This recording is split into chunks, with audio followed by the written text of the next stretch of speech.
Welcome back. So it may have taken last-minute horse trading, but the National Assembly has now adopted the Fiscal Framework as tabled by Finance Minister Enoch Godongwana with a slight majority. This report includes recommendations that Treasury must be given 30 days to come up with alternative revenue streams to replace a planned hike on VAT, as well as adjustments in personal income tax brackets.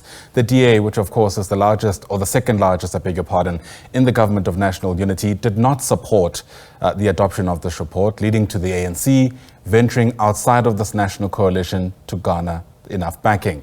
Let's continue with reaction and bring in now ANC spokesperson Mahlengi Bhengu-Motsiri, who joins us now via our video link. Mahlengi, it's lovely to see you. Thanks very much indeed for making time to speak to us on the SABC News channel. So as recently as this morning, the DA's Helen Ziller has accused the ANC of negotiating in bad faith. That's essentially how they reckon we got here.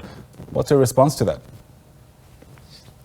Well, I suppose the opposite is true. By any standards, many South Africans are opining about the fact that the DA has not been negotiating in good faith.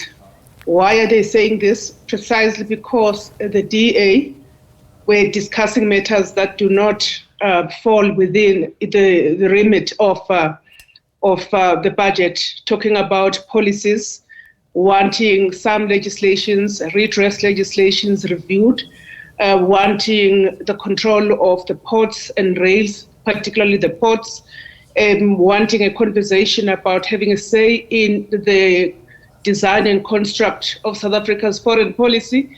Surely, the discussion that the ANC has always been having with all the parties regarding the budget impasse has been about the budget. I wonder then what, as the ANC, your advice to the president is about how he should move forward. It was the finance minister who said yesterday in parliament that he doesn't see a scenario where his colleagues in cabinet are meant to implement a budget they don't support. So would the ANC then support suggestions of some kind of cabinet reshuffle?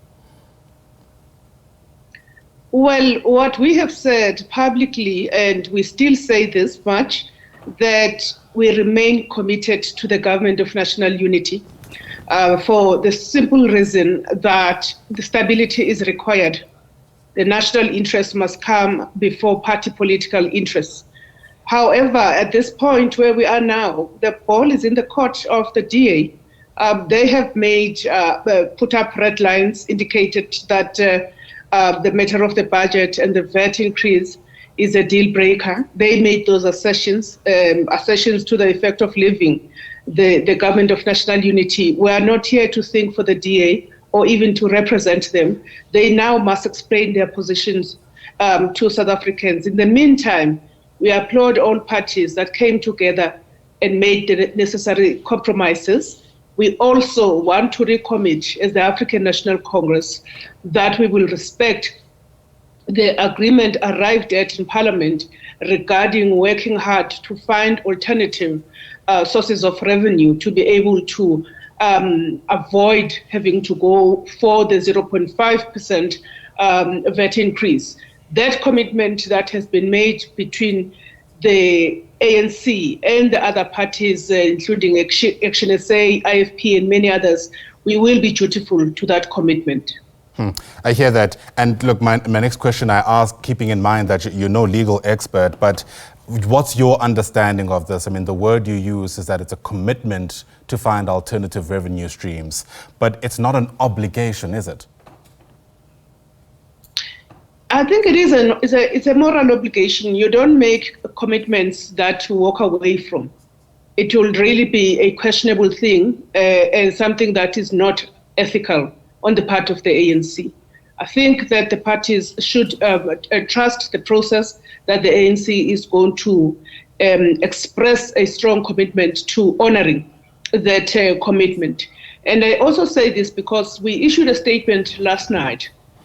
We didn't go into this detail about securing alternative sources of revenue. We just simply acknowledged the fact that the fiscal framework had been passed, and we are appreciative of that. But I did want to stress this point about that we have to be loyal to what we have committed to. Yes, and your emphasis is because I'm sure you've seen some of the responses from members of the public who perused that statement, where, as you admit, there is no outright mention of this, commitment, as you put it.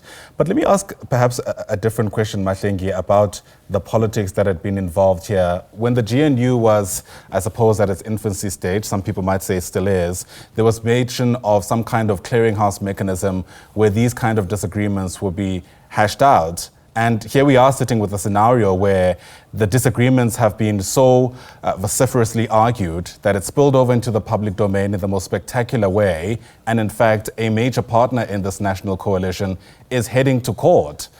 It will raise questions about the effectiveness of this clearinghouse. And I know you speak for the ANC and not for government, but I'm sure you must have an opinion about that. No, certainly. We've had this GNU clearinghouse. It has mediated a number of issues, among one of them being the Bella Act. Remember the contentious matter that went before the clearinghouse. It's mediated a few other things, successfully so. The matter of the budget went through that process, and unfortunately the situation that we're in now in terms of the cooperation with the DA, the future participation of the DA in a budget, in a government whose budget was not supported by them, it is an untenable situation. But we're going to look to our leadership, led by the president, to navigate that process as carefully as possible in the best interest of national unity and stability. Right. If the DA does follow through on their commitment or their threat, they've mentioned, as you said, that this is a red line issue for them. I imagine that would mean that they'd pack up their bags and leave the GNU. What becomes the ANC's advice to your deployee, the president, about how to move forward from that? Obviously, government will have to continue functioning effectively to ensure that we deliver services to the people and ensure that, in fact, our governance architecture is not disrupted. Obviously, there will be a number of considerations and scenarios that will play out at that point, but a government will have to be constituted or reconstituted, and that is always a possibility. Does the ANC have any preferred political parties who might be able to step into the breach, perhaps those who came to the ANC's support when they needed it? Well, we can't run ahead of ourselves at this point, but in fact, we can only opine about that when we get to that point. All right. Mahlengi Bhengu-Motsiri, thanks for speaking to us. Mahlengi, of course, is the spokesperson of the ANC. A lot, of course, hinges on what happens next from the Democratic Alliance. We've heard that they're set to meet today, with John Steenhuisen mentioning that they'll announce their outcome in the next 48 hours.